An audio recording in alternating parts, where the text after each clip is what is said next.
সংঘর্ষ বিরতি হলেও পাকিস্তানের উপর ভারতের প্রত্যাঘাত ছিল সঠিক সিদ্ধান্ত।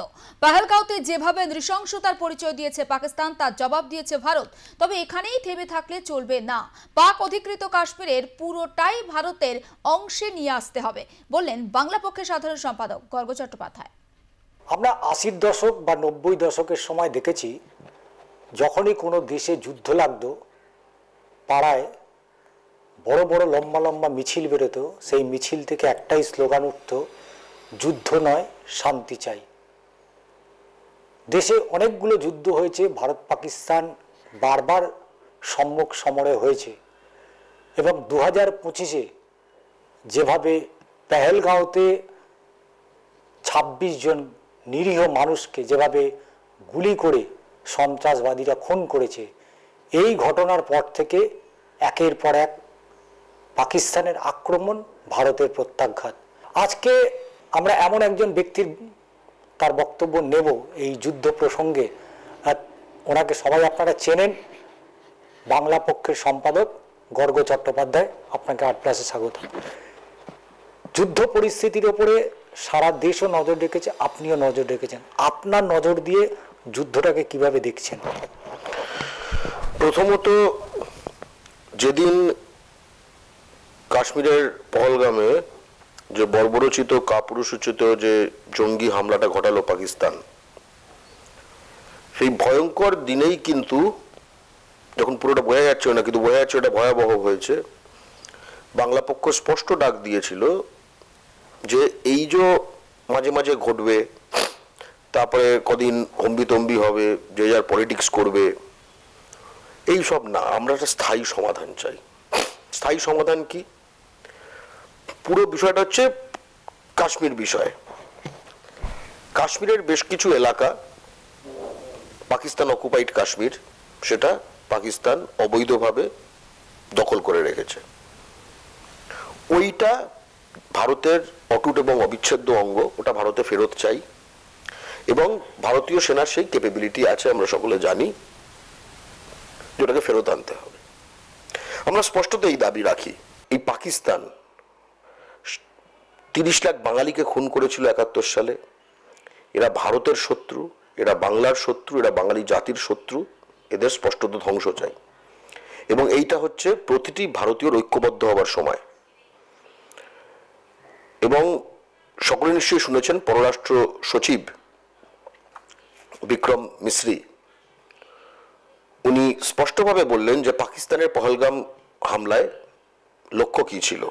ওই যে হিন্দু বেছে বেছে কলমা পড়া, এই জিনিসটা একটাই লক্ষ্য, যে ভারতকে আভ্যন্তরীণভাবে দুর্বল করা, ভারতীয়দের মধ্যে বিভেদ ঘটিয়ে। ঠিক আছে? তার মানে ভারতে যারা বিভেদ ঘটাচ্ছে এই সময় দাঁড়িয়ে ভারতীয়দের মধ্যে, তারা পাকিস্তানের এজেন্ডাই বাস্তবায়ন করছে। যুদ্ধের সময়টা কিন্তু ভয়ঙ্কর।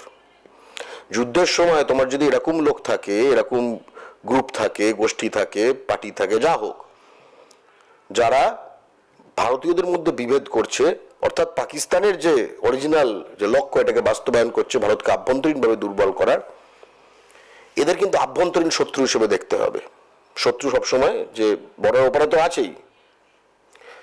আমরা দেখলাম পহলগামে যে অ্যাটাকটা হলো, তারপরেই পহলগাম অ্যাটাকের সঙ্গে কোনো সম্পর্কিত নয়, বিজেপি শাসিত নানা রাজ্যে, গুজরাট, উড়িষ্যা, রাজস্থান, ইউপি, সেখানে বাঙালিদের ওপর মার ধর, তাড়ানো, লুটপাট শুরু হলো। ভয়ঙ্কর জিনিস, মানে ভারতীয়দের মধ্যে বিভেদ করা, এটা ভয়ঙ্কর জিনিস কিন্তু এই সময় হলো। এবং আমরা স্পষ্টত বলেছি, এটা কিন্তু এক ভারত এক দাবি, পিওকে ফেরত চাই, এটা ছাড়া অন্য যে যে জিনিস করছে, তারা কিন্তু পাকিস্তানের হাত শক্ত করছে। প্রথমেই শুরুতে বলে না, যুদ্ধ নয়, শান্তি চাই, কিন্তু কথাটা হচ্ছে যে বর্বর কাপুরুষদের জন্য যুদ্ধের মাধ্যমে শান্তি আনা দরকার। তোমার শত্রু যদি হয় বর্বর এবং কাপুরুষ, তাহলে যুদ্ধের মাধ্যমে শান্তি প্রতিষ্ঠা হয়। ঠিক আছে? যেরকম দ্বিতীয় বিশ্বযুদ্ধ, নাৎসিদের বিরুদ্ধে, নাৎসিরা যখন আক্রমণ করছে সোভিয়েত ইউনিয়ন, তখন কি বলবে? যুদ্ধ নয়, শান্তি চাই? না, ওই যুদ্ধে তাদের হারিয়ে শান্তি প্রতিষ্ঠা, যেটা এখন তার অ্যানিভার্সারি হচ্ছে আসলে, এই ৯ মে। ঠিক আছে? জাস্ট গেল। এবং আমরা অবশ্যই কিরমভাবে এগোচ্ছে আমাদের সেনার পাশে আমরা সর্বতভাবে আছি আমরা, এবং আমরা প্রোগ্রেস দেখার জন্য মিডিয়া যেরকম বোঝার সেটুকু আমরা দেখলাম, এবং অফিসিয়ালি যেটা আমরা দেখলাম আমাদের দুজন নারী সেনানী এবং মাঝখানে পররাষ্ট্র সচিব বলছেন, এবং খুব আশ্বস্ত লাগলো, দারুণ, মানে এইটাই চাই।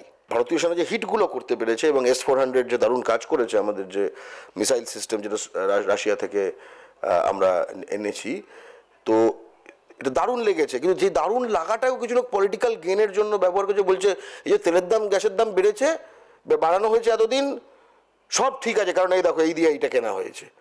আলাম হায়রে মূর্খ, তেলের দাম গ্যাসের দাম বাড়লে মিলিটারির বরাদ্দ বাড়ে না, মিলিটারি মেনটেন করার খরচা বাড়ে। মানে আমি শুধু ভাবি, মানে এরা কোন দুনিয়ায় থাকে, এর মধ্যেও এই আর কি পার্টি পলিটিক্স খুঁজে বেড়াচ্ছে। বরং এই এদের বন্ধুগুলো যেগুলো আছে আদানি আম্বানি, ঠিক আছে, এদেরকে যদি এই এত লক্ষ কোটি টাকা মুকুব না করতো তাহলে মিলিটারির বরাদ্দ বাড়তো। S-400 আমাদের যতগুলো সিস্টেম আছে তার হয়তো ডবল তিন গুণ ইয়ে করা যেত।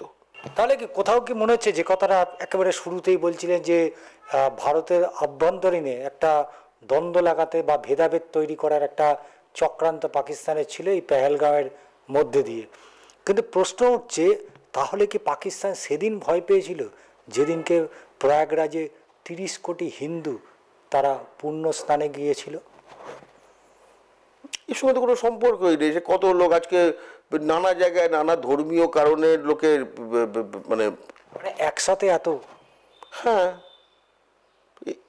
শোনো, মূল কথা হচ্ছে যে অনেকজন হিন্দু, ঠিক আছে, কুম্ভ মেলায় যে তাদের যে পবিত্র যে মুহূর্তগুলো কাটাচ্ছে, এগুলো তো কোনো যুদ্ধের মুহূর্ত না। বহু সময় ভারত সহিষ্ণুতার পরিচয় দিয়েছে এবং সেই সহিষ্ণুতার পরিচয়টাকেই মূলত পাকিস্তান মনে করছে ভারতের দুর্বলতা। তবে সেই দুর্বলতাটা কিন্তু নয়, এবার যোগ্য জবাব দেওয়ার সময় হয়ে গিয়েছে পাকিস্তানকে। চিত্র সাংবাদিক জয়ন্ত চক্রবর্তীর সাথে ষষ্ঠী চট্টোপাধ্যায়ের প্রতিবেদন, আর প্লাস নিউজ, কলকাতা।